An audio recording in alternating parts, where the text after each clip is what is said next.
Welcome back. तो friends, अभी का वीडियो है ब्रह्मास्त्र कंट्रोवर्सी। शुड यू बॉयकॉट ब्रह्मास्त्र? अब ये तो भैया काफी ट्रेंडिंग हो रहा है कि हर जगह यही टॉक हो रही है कि बॉयकॉट करो नहीं करो, उसी टाइप का। तो चलो सुनते हैं भाई इनका क्या टेक है। तो वीडियो शुरू करते हैं। वीडियो शुरू करने से पहले अगर आप चैनल पर नए हो और आपने अभी तक सब्सक्राइब नहीं किया है तो जल्दी से पहले सब्सक्राइब के बटन और बेल आइकन को क्लिक कर लो ताकि आपको हमारे सारे न्यू वीडियोस के नोटिफिकेशन मिल जाए जैसे हम अपलोड करें। अगर आपको वीडियो पसंद आता है प्लीज लाइक एंड शेयर। चलिए शुरू करते हैं। भाई ये बॉलीवुड को उड़ता तीर लेने का बड़ा शौक है। सब कुछ ठीक चल रहा था, लोग ब्रह्मास्त्र फिल्म के निकलने के लिए एक्साइटेड भी थे, लेकिन फिर ब्रह्मास्त्र वाले लोगों को जाकर गंद मचानी जरूरी थी। रहा नहीं जाता, तड़प ही ऐसी है ना। डायरेक्टर ने भी इंस्टाग्राम पोस्ट डाला कि जो फिल्म का हीरो है शिवा, वो इनिशियली जलालुद्दीन मोहम्मद रूमी होने वाला था और फिर रणबीर कपूर की ये क्लिप वायरल हो गई। रेड मीट है, I'm a big beef guy।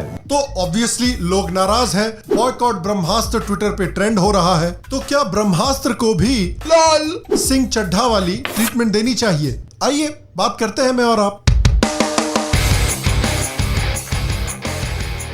Hello Shyam Sharma show के इस एपिसोड में आपका बहुत बहुत स्वागत है। मैं हूं सेकुलरिज्म का सीईओ श्याम शर्मा। आज मुझसे जुड़ने के लिए, आज का ये एपिसोड देखने के लिए आपका बहुत बहुत धन्यवाद और आप सबको एक सेकंड प्रणाम। तो ब्रह्मास्त्र बॉलीवुड की एक नई बिग बजट बहुत एम्बिशियस फिल्म है जिसको अयान मुखर्जी ने डायरेक्ट किया है, जिसमें रणबीर कपूर और आलिया भट्ट स्टार कर रहे हैं। फिल्म का मुझे और काफी लोगों को काफी समय से इंतजार था क्योंकि ये फिल्म भारतीय इतिहास, भारतीय कल्चर, भारतीय देवी देवताओं का इस्तेमाल करके एक फैंटेसी एपिक डेवलप करने की कोशिश कर रही है। अब जैसा कि मैंने इंट्रो में कहा कि बॉलीवुड को पिछले कुछ सालों से आदत है उड़ता हुआ तीर लेने की, जहाँ चाहे बॉलीवुड के एक्टर हो। The audience has made us. Nobody else has made us. The same people pointing fingers as also they are only making these nepotistic stars. ना आप जा रहे हो ना फिल्म देखने, तो मत जाओ। चाहे बॉलीवुड के राइटर्स हो या बॉलीवुड के डायरेक्टर हो।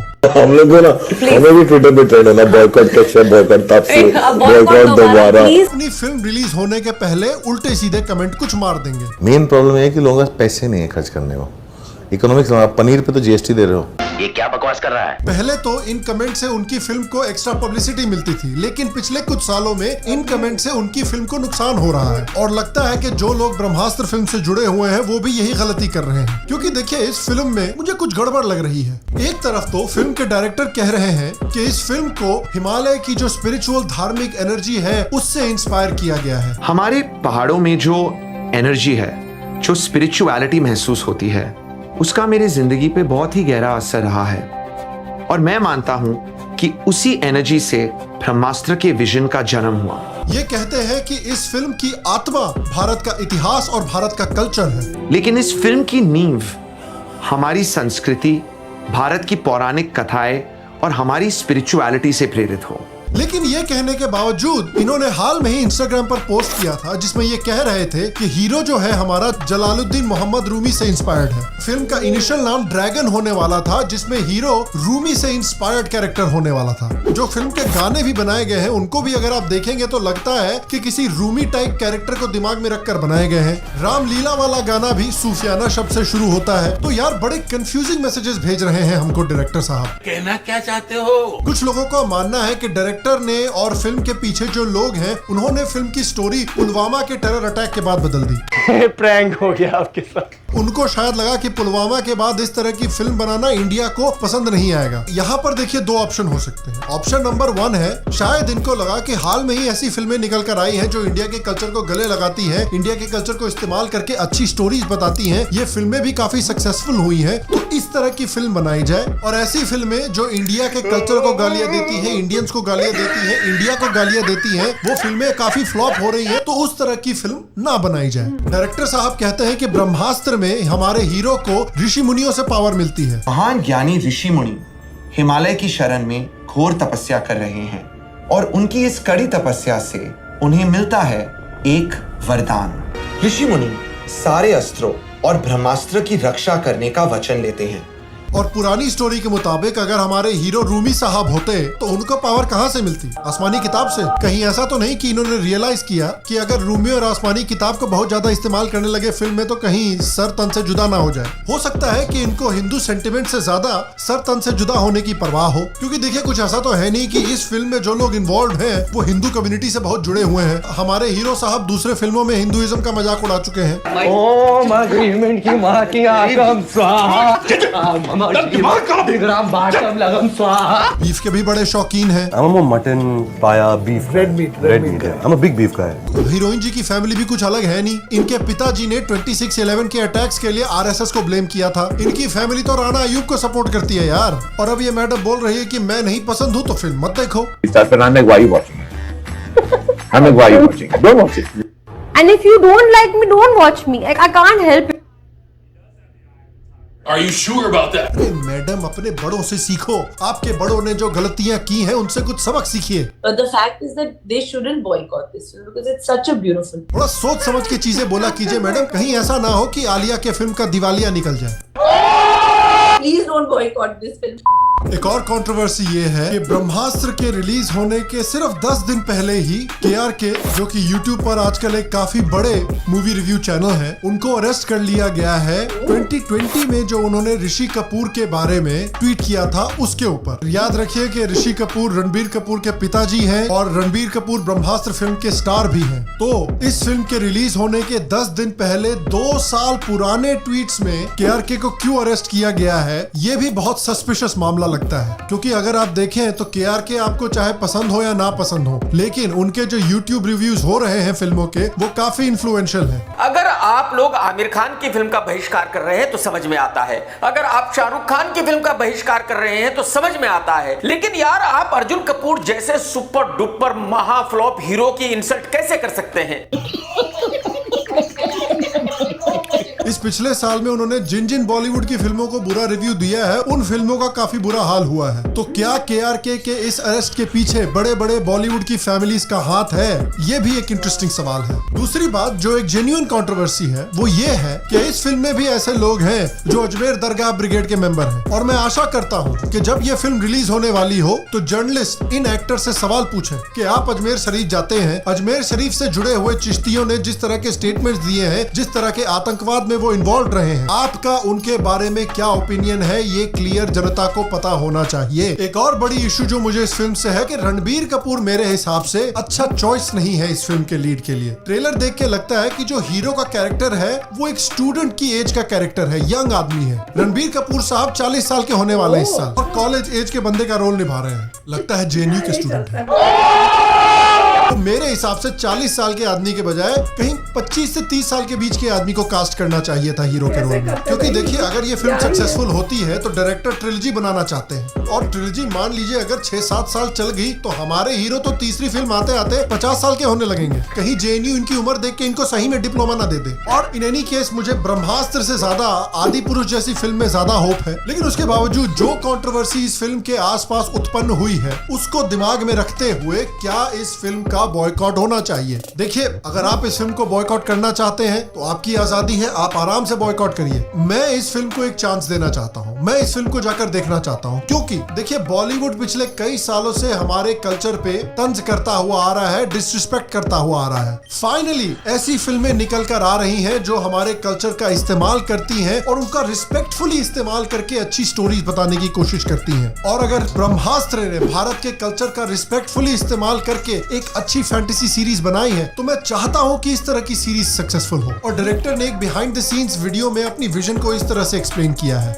हमारे इतिहास से प्रेरित अस्त्रों की कहानी नए भारत में एक नए अंदाज में बहुत ही फ्रेश कॉन्सेप्ट है। और अगर ऐसा सच है तो कितनी फिल्में आप सोच सकते हैं जिन्होंने इतने अच्छे तरीके से भारतीय कल्चर का इस्तेमाल करके एक फैंटेसी फिल्म बनाई हो? जितने भी एग्जाम्पल है सारे बकवास ही हैं। कानून क्रमांक 1,03/6.4 के अनुसार ये मजाक हो रहा है, एक सेकंड यार।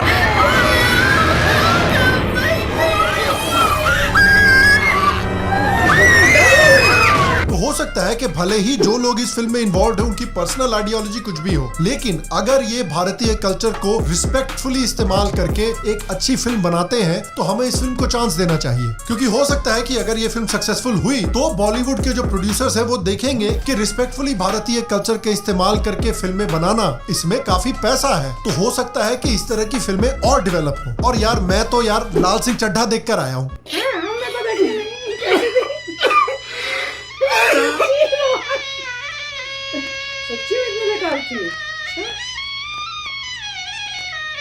तो ये फिल्म तो मैं देख ही लूंगा। ये काफी एम्बिशियस प्रोजेक्ट है, पिछले 10 साल से ये प्रोजेक्ट डेवलप हो रहा है और जो लेवल ऑफ डिटेल गया है इस फिल्म को डेवलप करने में, अलग अलग अस्त्रों को डेवलप करने में, छोटे छोटे डिटेल्स को डेवलप करने में, उसको देखकर मुझे काफी होप आती है।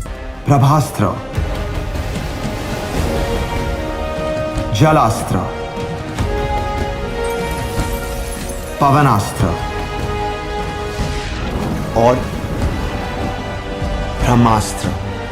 एंड ऑनेस्टली यार, आजादी के समय से इंडियन सिनेमा कितनी दूर तक आ गया है आज के साइलेंट फिल्मों के दौर से, छोटी छोटी बजट के फिल्मों के दौर से आज हम ऐसी बड़ी बड़ी बजट के साथ CGI फैंटेसी मूवीज बना रहे हैं। इंडियन फिल्म इंडस्ट्री की जो जर्नी रही है आज के मकाम तक पहुंचने की, वो काफी कमाल की जर्नी रही है। और हाल में ही मैं इस जर्नी के बारे में पढ़ रहा हूँ। अगर आप भी इस जर्नी के बारे में और डिटेल में जानना चाहते हैं तो मेरे पास आपके लिए एक बहुत बढ़िया ऑडियो बुक रिकमेंडेशन है। That is why today's video is brought to you by Kuku FM। तो फ्रेंड्स बताओ, बॉयकॉट कर रहे हो आप लोग कि नहीं कर रहे हो? भैया ये तो कह रहे हैं कि मैं देखने जाऊंगा, हम लोग तो नहीं देखने जाएंगे। हम रिव्यूज देखेंगे पहले कि जो पब्लिक जा रही है वो क्या बोल रही है। अगर लगा कि हाँ वाकई में ये अच्छी मूवी है तभी देखने जाएंगे, क्योंकि आजकल की सिचुएशन में भैया ऐसे रिस्क हम नहीं ले सकते कि जाए और फिर दुखी होए कि परेशान हो कि यह मूवी तो कुछ थी नहीं ऐसी, क्योंकि इसमें डाउट्स भी हैं। कई चीजें बड़ी इंप्रेसिव लग रही थी, कई चीजों में उसमें लग रहा था यार ये क्या करा हुआ है। तो जैसे अभी ये दिखा रहे थे ना, जब वो बता रहे थे कि कौन से वेपन्स हैं, दैट लुक्ड इंप्रेसिव। बट जब हमने ट्रेलर देखा था तो वो मोर रोमांटिक मूवी लग रही थी रादर देन कि कोई मतलब हमारी पुराने जो शस्त्र हैं उससे रिलेटेड उस एंगल में बनाई हो। और खासकर जब ऐसे एक्टर और एक्ट्रेसेस आके बड़े अकड़ के ये बोलते हैं if you don't want to see it don't see it, you can boycott it, और हंस के कर रहे हैं, जब उनका दिमाग इतना 7वें आसमान पे चढ़ा हुआ है और पब्लिक को वो सोचते हैं कुछ भी नहीं है, जिसने बनाया उनको वो उनकी इज्जत नहीं करते, तो उनको एक सीख देना भी बहुत इंपॉर्टेंट है कि जो मुंह से आप बोल रहे हो वो जरा सोच के बोलो। इतनी एरोगेंस नहीं होनी चाहिए। तुम लोग करोड़ों लेते हो एक मूवी का, वो पब्लिक की वजह से ही है।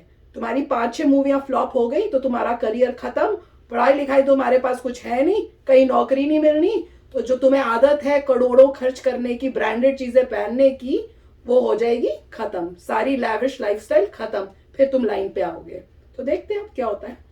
राइट, मतलब देखने वाली इसमें पॉइंट ये है कि मान लीजिए कोई एक्टर है, उसका कैरेक्टर अच्छा नहीं है मगर एक्टिंग ठीक करता है, तो क्या वो चलना चाहिए कि नहीं चलना चाहिए? यहाँ पे जैसे वो खुद ही एक्टर कहता है कि मैं बीफ खाता हूँ, राइट। आप हिंदू आदमी है जो ऐसे रोल में आ रहा है और वो कहता है प्राउडली कह रहा है कि मैं बीफ खाता हूँ, आप चुप ही रह लो।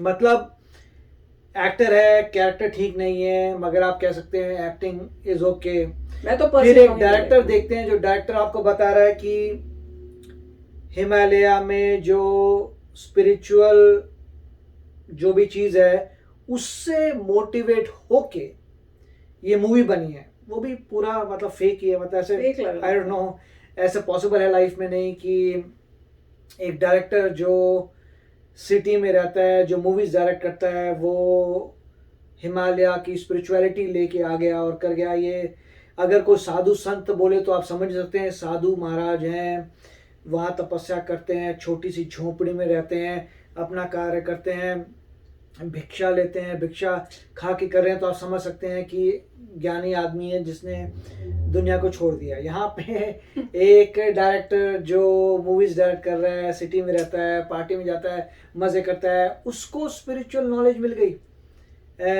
हिमालयाज में जाकर, तो इसमें थोड़ा और झूठ आप नजर आ उसमें रहा है। बोल भी रहे ना, रूमी करके कुछ बता भी रहे थे, तो उससे ये लग रहा है कि पहले किसी एंगल से सोचा होगा। मुझे ये लग रहा है कि पहले तो उन्होंने किसी एंगल, कोई और एंगल से मूवी बनाने की सोची होगी। जब देखा कि ये तो फ्लॉप्स जा रही हैं, पब्लिक नहीं देख रही, तो पब्लिक का जो मतलब सेंटिमेंट से उससे फायदा उठाने के लिए फिर उन्होंने शायद ये एंगल चूज कर लिया कि दिखाने के लिए कि ये स्पिरिचुअलिटी से रिलेटेड है। मैंने ये किया कि पब्लिक को हम ये दिखाएं कि ये हिंदुज्म से रिलेटेड है, तो हम आ जाएंगे। अल्टीमेटली देखिए क्या होता है कि अगर मान लीजिए किसी का कैरेक्टर ठीक नहीं है, हाँ बिल्कुल, तो नॉर्मली अगर आप उसकी मूवी नहीं देखते तो फ्लॉप हो जाएगा। उसकी जगह पे कोई और आ जाएगा जिसको मौका मिलेगा, जिसका हो सकता है कैरेक्टर ठीक हो। बिल्कुल।